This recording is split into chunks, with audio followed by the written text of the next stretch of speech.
主后2024年5月初5，每日圣安宫读经。上帝是我唯一归属。圣经咱做伙来听读诗篇61篇第1节到第8节。内笔的诗交互圣乐长用弦的乐器伴奏。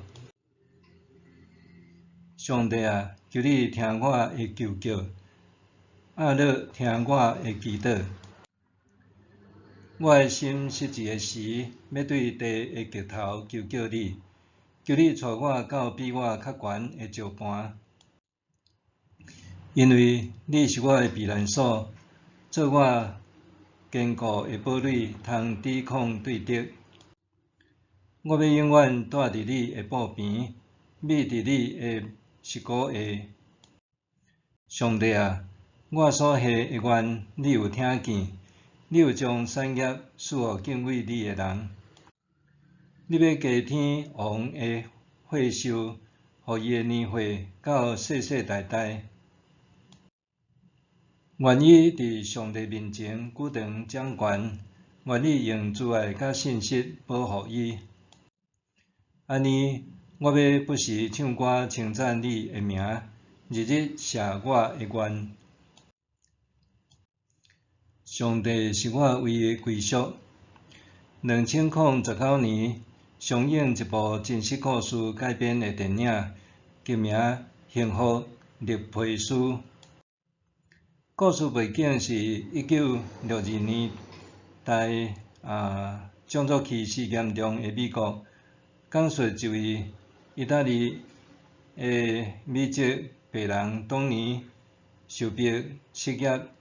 为了饲家庭，积极找新工作，一位非洲裔美籍的钢琴家唐雪莉受邀请要去种族歧视严重的南方地区巡回演出，所以请托尼担任伊的司机兼保镖。为了赚取优渥的薪资，原本有种族偏见的当年勉勉强强接受这项工作。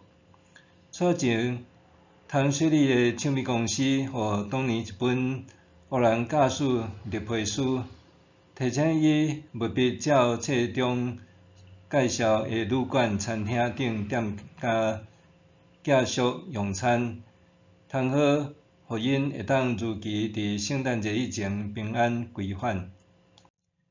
因为当路时，黑人无论贫富也是身份关系，只要进入美国南方地区，若无按照册中指示缀咧做，真有可能会遭受恶意对待。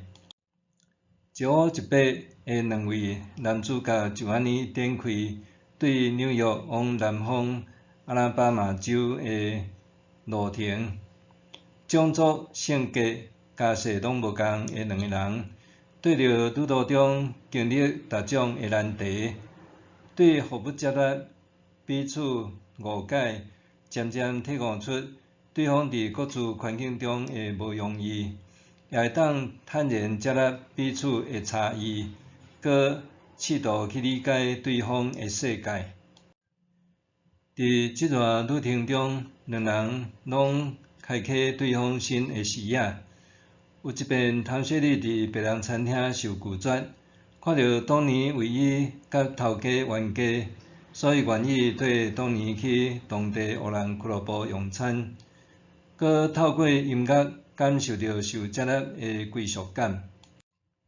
诗篇61篇表达诗人渴望得到上帝保护，这对在外漂流的诗人来讲，搁较是一种归属。诗人讲：“我要永远住伫你的布边，秘伫你的膝骨下。”伫古代，布边天道是旅行者也是牧者的临时住所，互人遮庇甲保护，互人伫安稳的环境中得到所需要的休困。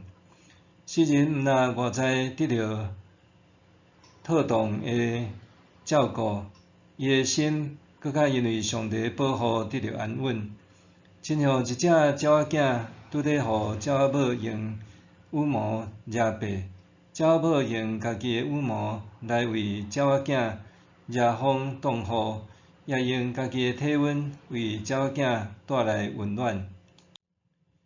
幸福绿皮书受归纳是喜剧片，却互人不知不觉笑咧笑咧，目屎就在流。最后，两人突破暴风雪，及时伫平安夜赶转去纽约。当年邀请汤雪莉到因兜食饭，汤雪莉却有顾忌甲拒绝，独自转去伊的公寓。总是后来，伊鼓起勇气去当年因兜，甲因一家人度过美好的暗暝。两人无搁再受社会种族歧视影响，放下偏见，缔结可贵的友谊，搁各自找到生命的归属。诗人看上帝做伊生命的归属，安尼的归属感为诗人的内心带来无比的平安甲满足。人生纵然有患难、忧伤，总是只要转眼仰望上帝，就袂搁惊吓恐惧，搁心安理得，得到安宁。默想，我甲上帝看做是唯一归属，相信伊会为我带来平静安稳，是无？我甲上帝看做是唯一归属，相信伊会为我带来平静安稳，是无？咱做伙来祈祷，主爱普及万民的上帝，求你帮助我全然信靠你的保护，互我无搁再恐惧绝望，因为你必随听我的呼求，使我无人会当付出的平安甲喜乐。奉主耶稣的名求，阿们。愿上帝使你身心灵拢永行平安。